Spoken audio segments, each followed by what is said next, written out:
We all love fairy tales, especially the ones where the monster becomes a prince and love triumphs over appearances and prejudice. But what if such a story wasn't just fiction? What if behind the fantasy stood a real man, afflicted with a rare genetic disorder, misunderstood by society, yet destined to live a remarkable life? The story of Pedro Gonzalez is just that, and it may very well have inspired the beloved tale of Beauty and the Beast, long before it ever took its familiar form. In Russian culture, we know a similar story called The Scarlet Flower. In it, a merchant plucks a flower for his youngest daughter from an enchanted garden while traveling abroad. This act breaks the boundary of a magical realm, and a price must be paid. To save her father, the daughter volunteers to live in the beast castle.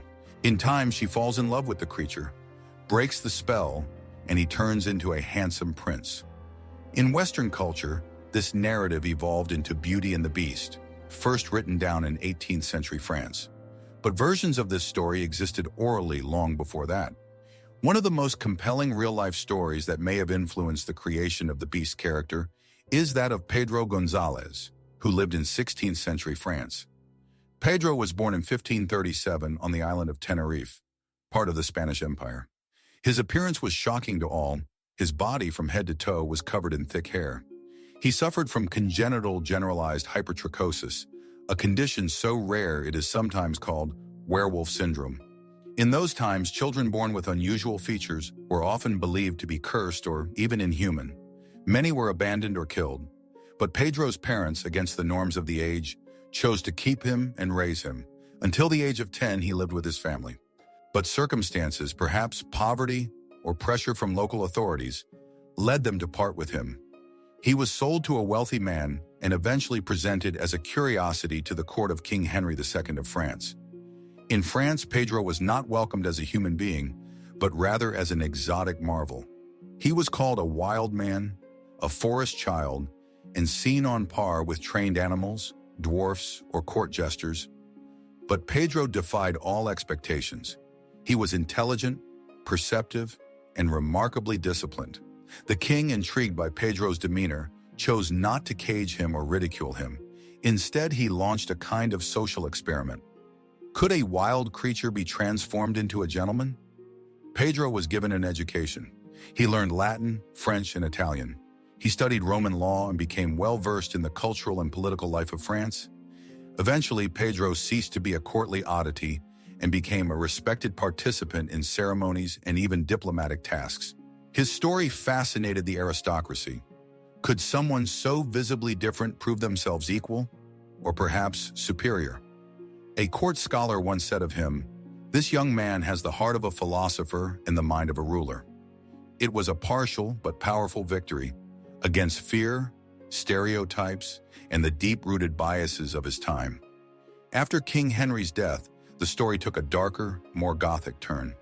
His widow, the formidable Catherine de' Medici, decided to continue the experiment, but on her own terms. Historians still debate her true motivations. Was she interested in heredity, driven by morbid curiosity, or simply inspired by some twisted romantic ideal? Whatever the case, she resolved to marry Pedro off, but not to just anyone. She would find him the most beautiful woman available to see what would happen when a real-life beauty met a real-life beast. Her choice fell on Catherine Raffelin, the daughter of a merchant. The young woman had no say in the matter. Royal will was law. She didn't know her groom until the wedding itself. Seeing Pedro at the altar, she was horrified. The early days of their marriage were agony, fear, revulsion, and tears. But as time passed, Catherine began to see beyond Pedro's appearance. He was gentle, courteous, and wise. He made no demands, pressured her for nothing, and never tried to force her love.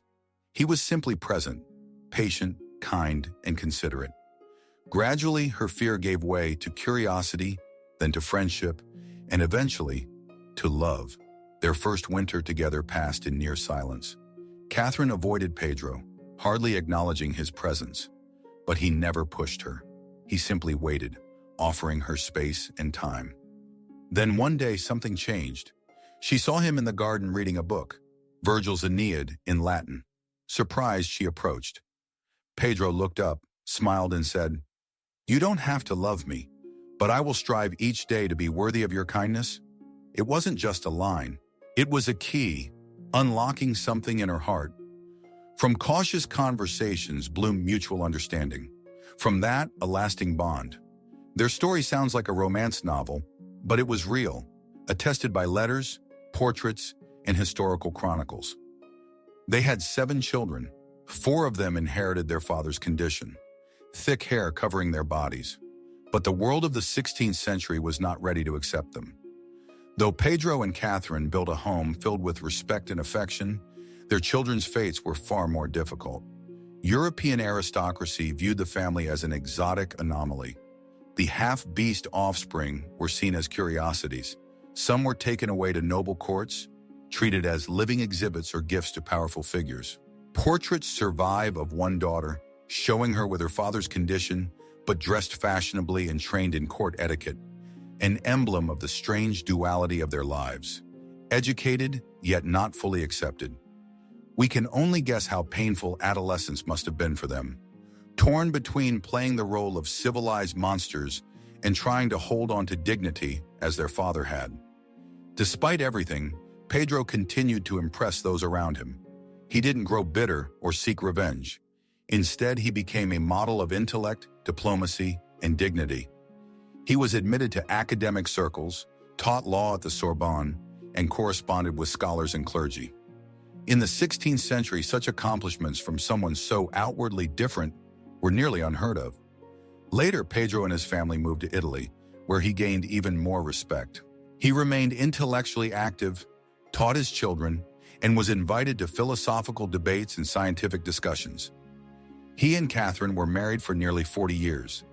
Pedro died at the age of 81, an extraordinary lifespan for the time, especially given the psychological and social hardships he faced. Catherine lived 5 years longer. Little is known about what became of their children. Most seem to have disappeared from history's spotlight. Some likely died young, others lived as curiosities for noble amusement. Today we know that Pedro had congenital hypertrichosis, a rare genetic disorder that causes hair growth all over the body and face. It poses no medical threat, but in pre-scientific times, it was seen as a devil's mark or curse. People with the condition were often burned, exiled, or displayed in cages. Pedro was one of the rare few not only to survive, but to be respected, loved, and fulfilled. His story is an exception, but a bright and unforgettable one. So bright, in fact, that it may have helped shape one of the most enduring fairy tales of all time. The descendants of Pedro vanished from historical records. Some of them likely died in childhood, while others blended into the general population, perhaps hiding their appearance. None continued their father's legacy in full, as the circumstances were far too harsh. Hypertrichosis remained unstudied until the 19th century, and only in the 20th did medical professionals begin to understand that it was a genetic anomaly, not a curse. Today, fewer than 50 documented cases of this condition are known. Yet even now, in the age of science and globalization, people with hypertrichosis still face prejudice, judgment, and stigma. In India, Latin America, and even in Europe, they are sometimes turned into stars of TV shows, circuses, and tabloids, as if in 500 years we have not taken a single step forward. The story of Pedro Gonzalez is a reminder. A human being is more than their genetics, skin, or hair. It is reason, character, soul, and actions. And if we truly wish to call ourselves a civilized society, we must learn to see essence, not just appearance.